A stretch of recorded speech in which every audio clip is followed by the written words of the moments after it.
Imaginez-vous en pleine conversation avec un ami francophone. L'ambiance est détendue, le café est chaud.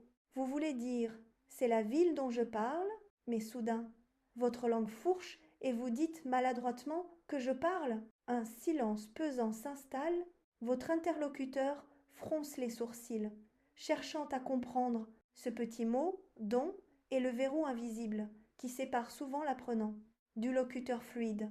Aujourd'hui, nous allons briser ce verrou ensemble. Commençons par une mise en situation très concrète pour bien sentir la différence. Vous visitez un appartement magnifique. Vous dites naturellement, c'est un quartier que nous avons aimé. Ici, tout va bien car le verbe aimer ne demande aucune préposition.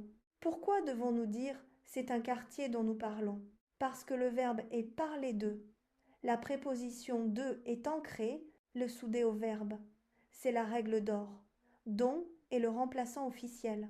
De la construction, de plus quelque chose. Regardons le premier cas. Prenez l'expression s'occuper de. Vous direz voici la personne dont je m'occupe. Si vous oubliez ce de, la phrase s'effondre comme un château de cartes. Passons au deuxième cas. Le lien avec un nom, souvent pour exprimer la possession. Vous louez une villa. Vous dites c'est une villa dont le prix est raisonnable. Pourquoi? Parce qu'on parle du prix de la villa. Le don remplace ce lien.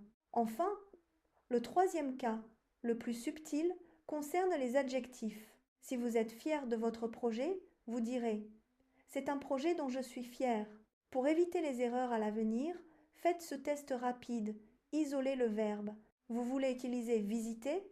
Il n'y a pas de, donc utilisez que. Vous voulez utiliser parler? Il y a un de obligatoire, donc utilisez dont. Faites l'exercice avec moi maintenant, calmement. C'est un film que j'ai adoré, car on adore quelque chose. À l'inverse, on dira c'est un film dont je parle souvent. La différence est là, nichée dans ce petit de caché que vous devez traquer. Une fois que vous aurez pris l'habitude, vous ne devinerez plus au hasard. Vous maîtriserez la structure. C'est la fin des hésitations et des silences gênants. Vous avez maintenant les clés pour ouvrir ce verrou de la langue française. La fluidité est à votre portée. À vous de jouer et de pratiquer sans peur. À vous de jouer.